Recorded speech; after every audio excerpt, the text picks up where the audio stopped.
ကျွန်တော်မိတ်ဆွေတွေစဉ်းစားကြည့်ပါကိုပိုင်တဲ့မြေကိုပိုင်တဲ့အိမ်ကိုအိမ်ငှားကကိုတခွမ်းမှအသိမပေးဘဲနဲ့သဘောတူညီချက်လည်းမယူဘဲနဲ့ကိုသဘောနဲ့ကိုဖြိုဖျက်ပြီးတော့အိမ်အသက်ဆောက်လိုက်မယ်ဆိုရင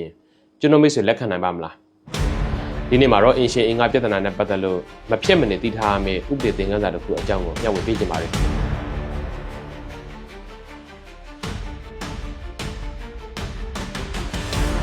ဒီဇလန်ရဲ့မူရင်းစီရင်ထုံးကတော့1996ခုနှစ်မြန်မာနိုင်ငံတရားစီရင်ထုံးဦးဦးသာစိန်၎င်းရဲ့အခွင့်အရေးကိုယ်စားလှယ်ဦးသာပွင့်နဲ့ဦးကာယပါ30တရားမဒုတိယအယူခံမှုစီရင်ထုံးဖြစ်ပါတယ်ဇလန်စတာကတော့စစ်တွေမြို့မှာပါအင်ရှင်ဦးဦးသာစိန်ပါဆိုင်တဲ့မြေပေါ်မှာ၄ခန်းတွဲတန်းလျာတစ်ခုနဲ့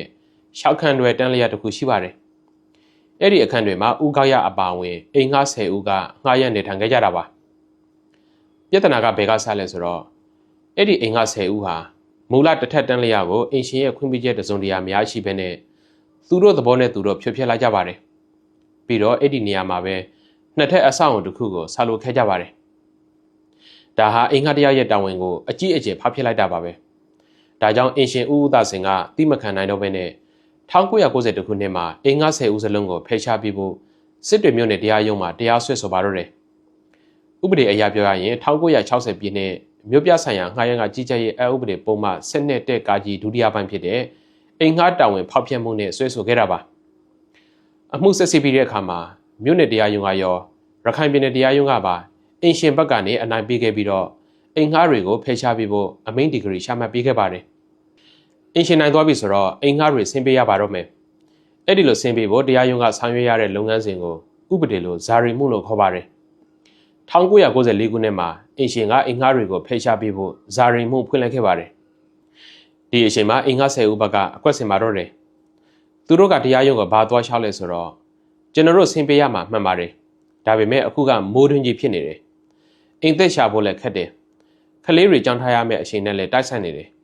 ဒါကြောင့်တမိုးတဝါလောက်တော့ယာယီဆက်နေဝင်ပြုပါမိုးရသည်ကုန်တာနဲ့တည်င်းကျွဲလာမှာမူးရှဆင်းပေးပါမယ်ဆိုပြီးတော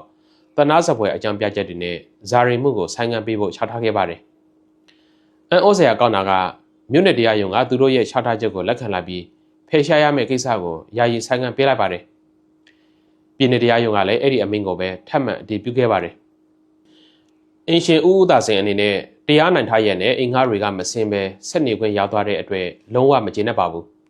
ဒါကြောင့်အမြင့်ဆုံးတရားရုံးဖြစ်တဲ့တရားရုံးချုပ်ကိုဒုတိယအယူခံထပ်မံတင်သွင်းခဲ့ပါတယ်ဒီနေရာမှာတရားရုံးချုပ်ရဲ့သုံးသက်ဆုံးဖြတ်ချက်ကတကယ်ကိုစိတ်ဝင်စားဖို့ကောင်းပါတယ်အာယုန်တွေကအင်္ဂါတွေကိုနေခွင့်ဆိုင်းငံ့ပေးလိုက်တာဟာဥပဒေပုံမှန်15တက်ကိုသုံးခဲ့တာပါဒါပေမဲ့တရားရုံးချုပ်ကဥပဒေကိုအတိအကျအဓိပ္ပာယ်ဖွင့်ဆိုလိုက်ပါတယ်ပုံမှန်15တက်အရာဖယ်ရှားရမယ့်ကိစ္စကိုဆိုင်းငံ့ပေးခွင့်ဆိုတာငှားရမ်းကမပေးလို့တရားစွဲခံရတဲ့အမှုတွေပုံမှန်12တက်ကာကြီးပထမပိုင်းအတွက်ပဲသုံးရတာဖြစ်ပါတယ်အင်္ဂါကကျန်နေတဲ့ငှားရမ်းကကိုပေးပါမယ်ဆိုရင်ဆိုင်းငံ့ပေးလို့ရပါတယ်ဒါပေမဲ့အခုအမှုကငှားရမ်းကမပေးတဲ့အမှုမဟုတ်ပါဘူး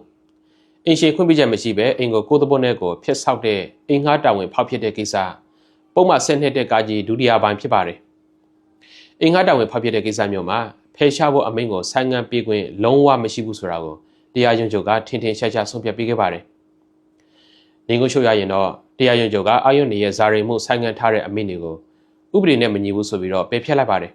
။အင်္ဂါ10ဦးအနေနဲ့သနာစပွဲအကြောင်းပြချက်တွေပြီးခဲ့ပေမဲ့လည်းသူတို့ရဲ့မူလလုပ်ရဟာအင်ရှင်ရဲ့ပိုင်ဆိုင်မှုကိုထိပါဖြစ်စေခဲ့တာဖြစ်တဲ့အတွက်ဥပဒေရဲ့အကာအကွယ်ကိုမရရှိခဲ့ပါဘူး။အင်ရှင်ဦးသာစိန်အနေနဲ့ကတော့နှစ်ရှည်လများရင်ဆိုင်ခဲ့ရတဲ့အမှုမှာနောက်ဆုံးမှာတရားမျှတမှုကိုအပြည့်အဝပြန်လည်ရရှိသွားခဲ့ပါတယ်ဒီမှုကနေကျွန်တော်မိတ်ဆွေတွေမှတ်သားထားမယ်အဓိကသင်ခန်းစာကတော့အင်္ဂါတရားဟာကိုနေထိုင်နေတဲ့အိမ်ကိုကိုပိုင်အိမ်လိုသဘောထားပြီးအင်ရှင်မသိပဲပြင်ဆင်တာဖြစ်စီတာတွေလုပ်ရင်ဥပဒေအရပြင်းပြင်းထန်ထန်အရေးယူခံရနိုင်တယ်ဆိုတာပဲဖြစ်ပါတယ်အလားတူရန်ကုန်မန္တလေးလိုမြို့ကြီးတွေမှာတိုက်ခန်းတွေကိုအပြောက်စနစ်နဲ့ဝယ်ထားတဲ့တိုက်ခန်းပိုင်ရှင်တွေအနေနဲ့လည်းဥပဒေအရအင်္ဂါသာဖြစ်တဲ့အတွက်အင်ရှင်မြေရှင်ရဲ့သဘောတူညီချက်မပါဘဲအခန့်ကိုပြုပြင်ပြောင်းလဲတာတွေလုပ်ခွင့်ရှိမှာမဟုတ်ပါဘူး။ကဲဒီနေ့ဗီဒီယိုလေးကတော့ဒီလောက်ပါပဲ။ဒီဗီဒီယိုကနေကျွန်တော်ရဲ့မိတ်ဆွေတွေအကျိုးတစုံတရာရလိမ့်မယ်လို့မျှော်လင့်ပါတယ်။အကျိုးရှိတယ်ဆိုရင်လည်း comment မှာရေးသွားပေးကြပါဦး။အားလုံးကိုကျေးဇူးတင်ပါတယ်။မင်္ဂလာရှိတဲ့နေ့ရက်လေးဖြစ်ကြပါစေ။